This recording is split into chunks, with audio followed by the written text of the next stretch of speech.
Coast podcast brought to you by The Lines and Play Picks. Coming to you from Oakland, California, as always, Josh Lander, joined by my counterpart on the East Coast, Nate Weitzer. Nate, another full slate tonight, per usual. Getting used to saying that. Last night we tried to do a gift card giveaway, asking everyone to guess the total in that the Nets and Clippers game. Everybody danced around the 244 total, Nate. There was some 245, 246, 243. Nobody got it, so we are going to move it forward to today.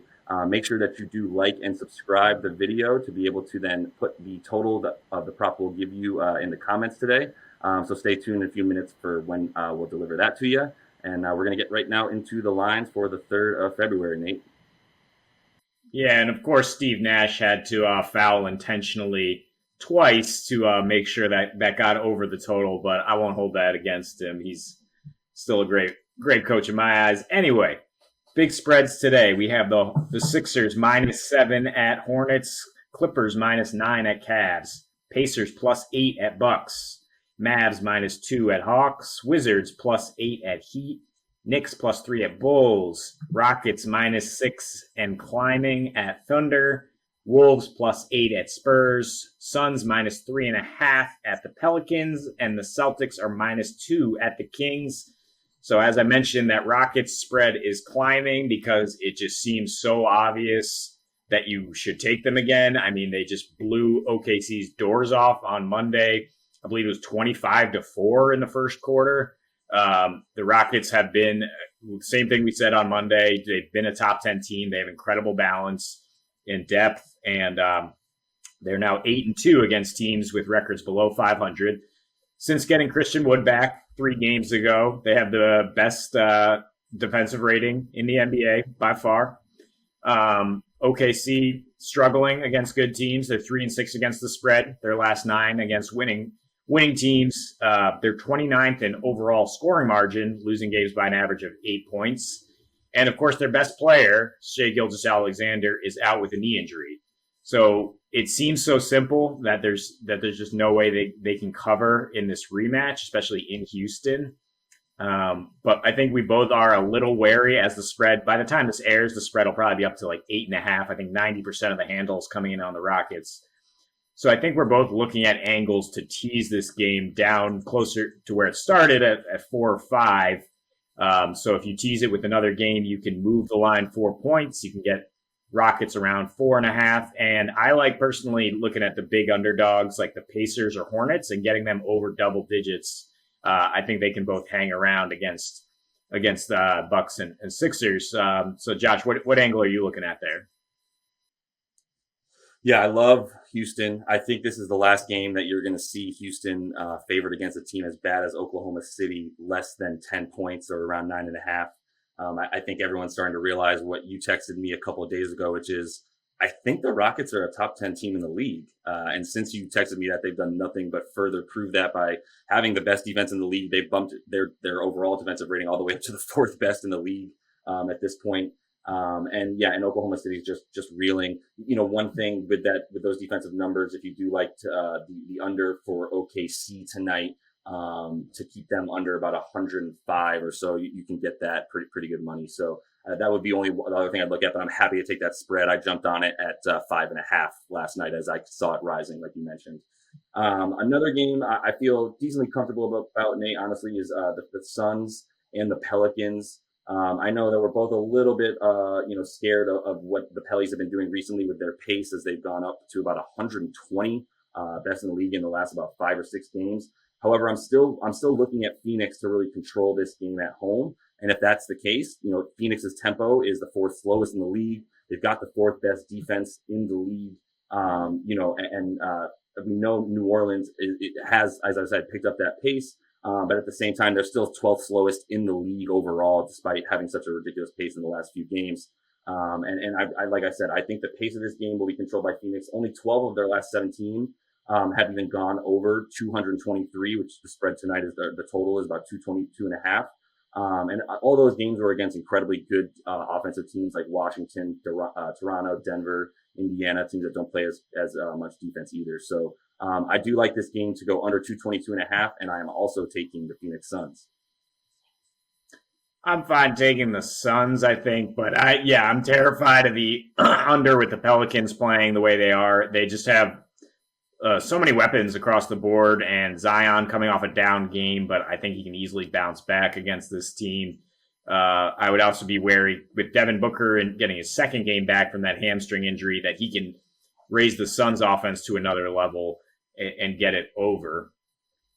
Something I do feel confident about and that we've been harping on all season is Atlanta Hawks unders. For some reason, they are underdogs at home against the Mavericks team that's 0-6 with the second worst net rating, negative 10.8 in their last 6 games. The Mavs are the worst three-point shooting team in the NBA. Atlanta is second in three-point defense.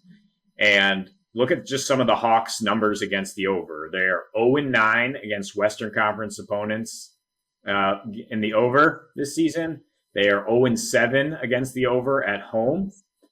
And they've won 7 straight against Dallas at home. Also, just love taking them on the money line. I don't understand why they're underdogs at all. And I'm also looking at the player performance bonuses with Trae Young. Hasn't really had that revenge game yet against the Mavs, who traded him on draft day 2 years ago. He did have 25 and 10 the last time out, and his usage rate has really skyrocketed lately. I think he comes out gunning, gets that double-double, and if that happens in a Hawks win, you get plus 330 odds at FanDuel Sportsbook. So I love the odds there. What do you think about that game?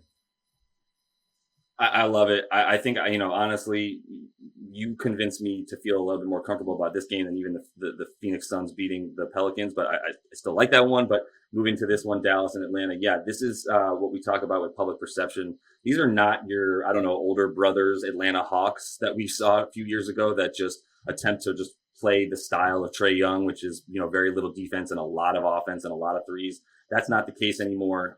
With Clint Capella and even DeAndre Hunter. Hopefully he comes back soon, but guarding the wing, they've been incredible defending the wing, as you mentioned, against the 3-point percentage, giving up the second lowest 3-point percentage to their opponents.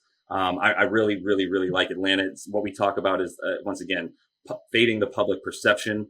This game actually started with Atlanta as a 1-point favorite, and the line has moved to Dallas plus 1.5, as you mentioned. Love Atlanta in this matchup, and continue to take the unders in those Hawks games. You mentioned Trae Young. This is a good time to tell you guys about that gift card giveaway. If you do like and subscribe, and then comment in this comment section of this video, give us Trae Young's total points and assists combined. If you get that exact number correct in the comment section on tonight's video, you will win that gift card. Once again, Trae Young's points and assists. As you mentioned, Nate, worth taking the over as well if you like those numbers. One quick hit, I want to give us is, as you mentioned, teasing some games. I do like the Spurs a bit against a Timberwolves team that will still be missing Karl-Anthony Towns tonight and has just been awful on the road.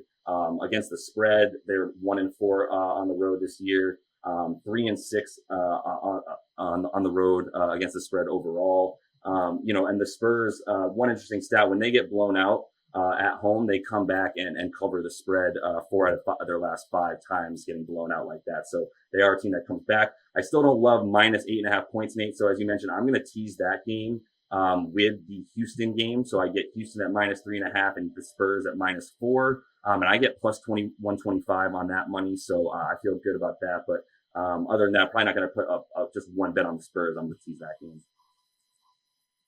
LaMarcus Aldridge is out, so that's a plus for their spacing and offense. Do have to like that. And speaking of which, from a DFS angle, we should expect Russell Westbrook to sit with the Wizards on a back-to-back. Raul Neto is also out, so I'm locking in Ish Smith as a value against Miami. Also love Jimmy Butler leading the Heat back in that matchup against the Wizards' terrible defense. I like some of the angles in that Sixers-Hornets game. The Hornets have won 3 in a row. I think they bring it tonight. So I like Joel Embiid to see a full slate of minutes. And then I like some of the cheaper Hornets, Miles Bridges, Malik Monk with PJ Washington out, and LaMelo Ball in tournaments. He can always flirt with that triple-double. And some good mid-tier values. Emmanuel Quickly for your Knicks. is lighting it up. One of the most efficient scorers in the NBA in his rookie year, and the Bulls are terrible defending the wing. Daniel Tice also undervalued for the Celtics. They'll be on a back-to-back tonight, and he's the healthiest center they have, so he will continue to see plenty of minutes. Yeah, I think, as you mentioned, one thing on quickly, as someone who obviously watches as many Knicks games as I can, the scouting report will be out on him soon. I think his numbers will dip eventually, so continue to get that value with him on DFS, as you mentioned. That is all the time we have for today, Nate. As we mentioned, Trae Young's points and assists, drop that in the comments section of tonight's video after you've made sure to like and subscribe. And we'll be back with another slate of games tomorrow. Happy betting tonight, y'all.